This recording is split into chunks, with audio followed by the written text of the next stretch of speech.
భారత రాజ్యాంగ పీఠిక. భారత ప్రజలమైన మేము భారతదేశాన్ని సర్వసత్తాక సామ్యవాద లౌకిక ప్రజాస్వామ్య గణతంత్ర రాజ్యంగా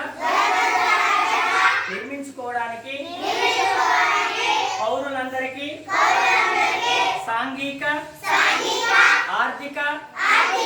రాజకీయ న్యాయాన్ని ఆలోచన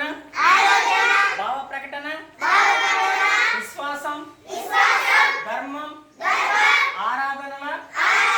స్వాతంత్రాన్ని అంతస్తుల్లోనూ అవకాశాల్లోనూ సమానత్వాన్ని చేకూర్చడానికి వారందరిలో వ్యక్తిత్వ గౌరవాన్ని జాతీయ సమైక్యతను